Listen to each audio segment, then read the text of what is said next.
saya Ainur Rohma dengan NIM 23121034. Saya akan mempresentasikan tugas akhir dengan matkul organisasi komputer yang diampu oleh Bapak Abdul Makin. Saya akan menjawab dan menjelaskan pertanyaan organisasi komputer. Soal pertama yaitu ceritakan tentang memori dan permasalahannya.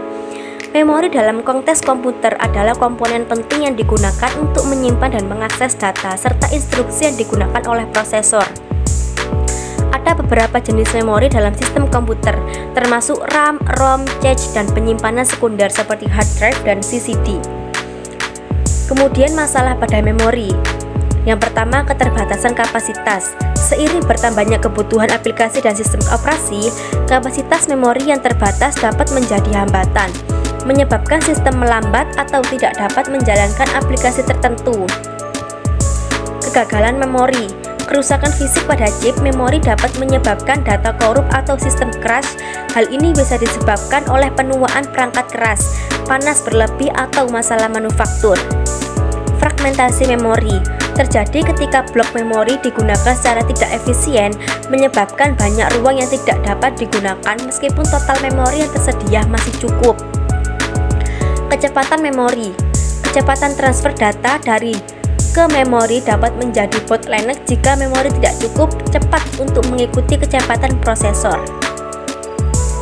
Soal kedua yaitu ceritakan tentang input device, output device, true device, serta berikan contohnya masing-masing 5 beserta fungsinya. Yang pertama, input device, perangkat keras yang digunakan untuk memasukkan data atau instruksi ke dalam komputer, contohnya keyboard, memasukkan teks, perintah, dan data lainnya ke dalam komputer. Kedua, mouse, menggerakkan kursor dan memilih objek di layar komputer. 3. Scanner, mengubah dokumen fisik menjadi format digital. 4. Mikrofon, memasukkan suara ke dalam komputer. 5. Webcam, mengambil gambar atau video untuk dimasukkan ke komputer. Kemudian output device, perangkat keras yang digunakan untuk menampilkan, mencetak atau mengeluarkan data dari komputer dalam bentuk yang dapat dimengerti oleh pengguna. Contohnya monitor, menampilkan gambar dan teks yang diproses oleh komputer. 2. Printer, mencetak dokumen atau gambar dari komputer ke kertas. 3. Speaker, mengeluarkan suara yang diproses oleh komputer.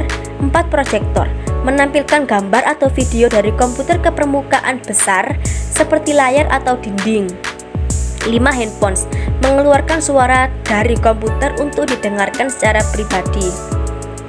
Kemudian ada device input-output, perangkat yang dapat berfungsi sebagai input-output. Contohnya touchscreen, memungkinkan pengguna memasukkan data dengan sentuhan sekaligus menampilkan output. Modem, mengirim dan menerima data melalui jaringan. 3. Network interface card, menghubungkan komputer ke jaringan dan dapat mengirim serta menerima data. Kemudian sound card, mengubah sinyal digital menjadi suara atau disebut dengan output, dan suara menjadi sinyal digital atau disebut dengan input. 5. USB drive, menyimpan dan memindahkan data ke komputer. Selanjutnya stroke device, perangkat keras yang digunakan untuk menyimpan data secara permanen atau sementara. Contohnya hard disk drive atau HDD, menyimpan data secara permanen dengan kapasitas besar. Kemudian solid state drive, menyimpan data secara permanen dengan kecepatan akses yang lebih cepat dibanding HDD. 3. USB flash drive, menyimpan dan memindahkan data dalam ukuran kecil dan portable. 5. Optical disk, menyimpan data dalam format disk yang dapat dibaca dengan sinar laser. 5. Memory card, menyimpan data dalam perangkat portable seperti kamera atau ponsel. Kesimpulan, secara keseluruhan perangkat input-output dan menyimpan memiliki peran esensial dalam ekosistem komputer. Perangkat input seperti keyboard dan mouse memungkinkan pengguna memasukkan data dan instruksi ke komputer. Perangkat output seperti monitor dan printer menampilkan hasil proses data kepada pengguna. Perangkat input-output seperti touchscreen dan modem dapat berfungsi sebagai input dan output sekaligus, mendukung interaksi dua arah. Perangkat penyimpanan seperti HDD dan SSD menyediakan media untuk menyimpan data secara permanen atau sementara. Kombinasi dari berbagai perangkat ini memastikan bahwa komputer dapat beroperasi dengan efisien dan memenuhi kebutuhan pengguna dalam berbagai aplikasi.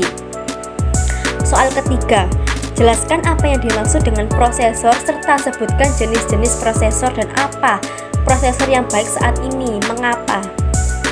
Prosesor adalah komponen utama dalam komputer yang bertanggung jawab untuk menjalankan instruksi dan mengelola operasi dasar sistem.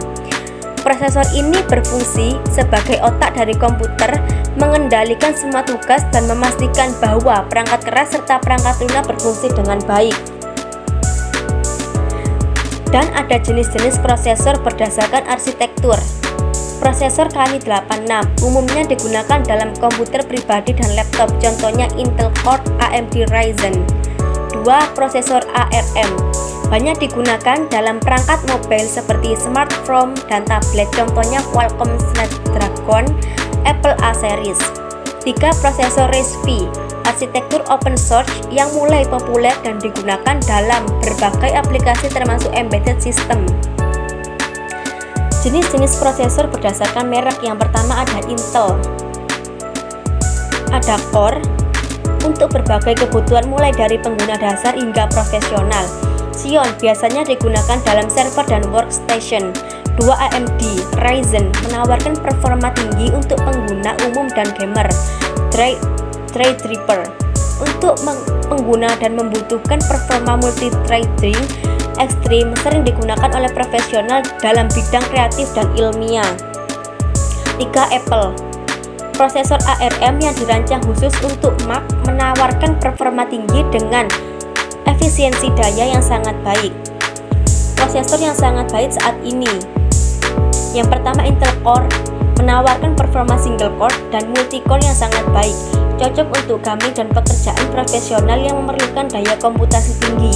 2. AMD Ryzen dikenal dengan performa multi core yang sangat baik, sangat cocok untuk pekerjaan yang memerlukan rendering video, pengolahan data besar dan gaming.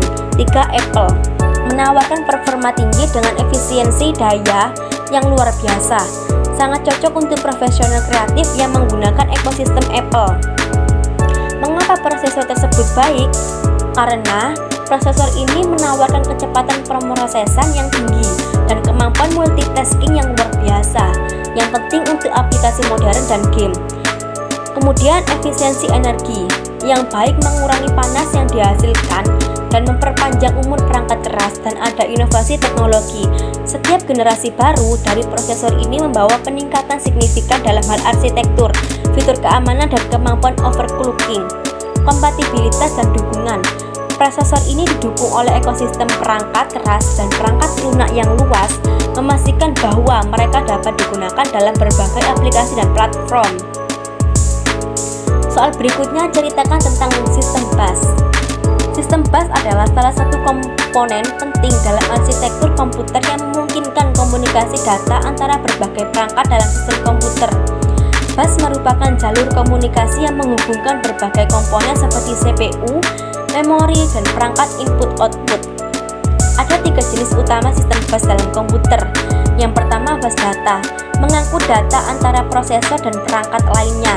Lebar bus data yang diukur dalam byte seperti 32 sampai 64 byte, menentukan seberapa banyak data yang dapat ditransfer sekaligus. Dan ada bus alamat, mengangkut alamat memori dari CPU ke memori atau perangkat input-output.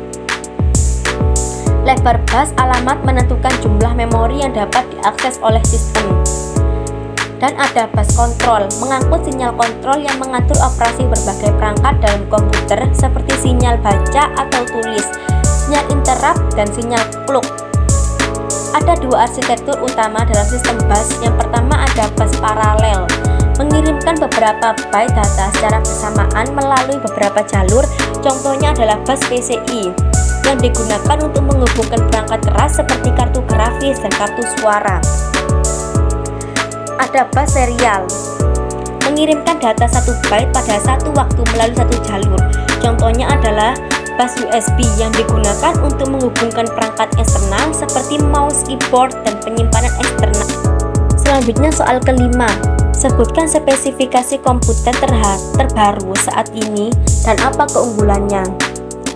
Yang pertama ada Apple MacBook Pro M2 2023 dengan prosesor Apple M2 chip, CPU 8 core dan GPU 8 core. dengan RAM 8GB.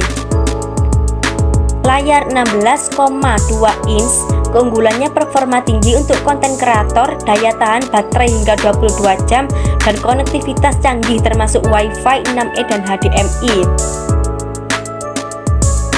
Dan kedua ada laptop Asus ROG Zephyrus. Asus ROG Zephyrus dengan prosesor Intel Core i9 dengan RAM 16GB, layar 16 inch dengan keunggulan performa gaming dan multitasking tinggi, layar dengan refresh rate tinggi dan audio berkualitas dari Dolby Atmos.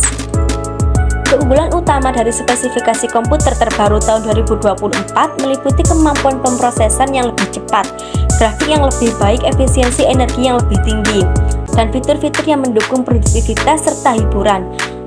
Laptop ini dirancang untuk memenuhi kebutuhan berbagai kalangan, mulai dari pengguna biasa hingga profesional dan gamer. Sekian presentasi dari saya. Wassalamualaikum warahmatullahi wabarakatuh.